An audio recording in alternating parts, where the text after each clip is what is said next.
بسم اللہ الرحمن الرحیم۔ السلام علیکم، میں ہوں شعبان جھلن شعبان اور آپ دیکھ رہے ہیں میرا یوٹیوب اور فیس بک چینل۔ سلسلہ تلخیص و تفہیم القرآن کے ساتھ حاضر ہیں، جس میں آج ہم دوسرے پارے کے موضوعات اور ان کا خلاصہ جانیں گے۔ لیکن اس سے قبل اگر آپ میرے چینل پر نئے ہیں تو سب سے پہلے میرے چینل کو سبسکرائب کر لیجئے اور گھنٹی کے بٹن کو بھی دبا دیجئے تاکہ میری آنے والی ویڈیو سب سے پہلے آپ تک پہنچ سکے۔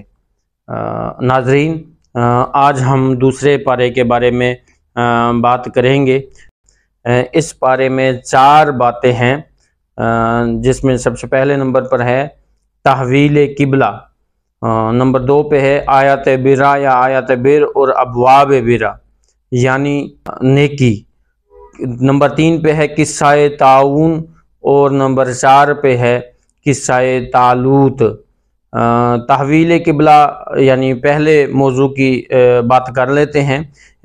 اس کے بارے میں یہ ہے کہ ہجرت مدینہ کے بعد 16 یا 17 ماہ تک بیت المقدس قبلہ رہا۔ آپ صلی اللہ تعالیٰ علیہ وآلہ وسلم کی چاہت تھی کہ خانہ کعبہ قبلہ ہو۔ اللہ تعالیٰ نے آرزو پوری کی اور قبلہ تبدیل ہو گیا۔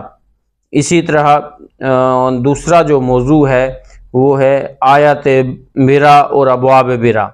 یہ سورہ البقرہ کی 177 آیت جو ہے وہ آیات برا کہلاتی ہے یا آیات بر کہلاتی ہے۔ اس میں تمام احکامات عقائد، عبادات، معاملات، معاشرت اور اخلاق اجمالی طور پر مذکور ہیں، اور پھر آگے ان کی جو ہے وہ تفصیل بھی ہے، جس میں تفصیل میں جو اس کے ضمنی عنوانات بنتے ہیں اس میں صفا و مروہ کی سعی، مردار، خون، خنزیر کا گوشت اور جو غیر اللہ تعالیٰ کے نامزد ہو ان کی حرمت، پھر قصاص، وصیت، روزے، اعتکاف، حرام کی کمائی، قمری تاریخ، جہاد، حج، انفاق فی سبیل اللہ، ہجرت، شراب اور جوا، مشرکین سے نکاح، حیض میں جمع، الہ، طلاق، عدت، رضاعت، مہر، حلالہ اور معتادہ سے پیغام نکاح۔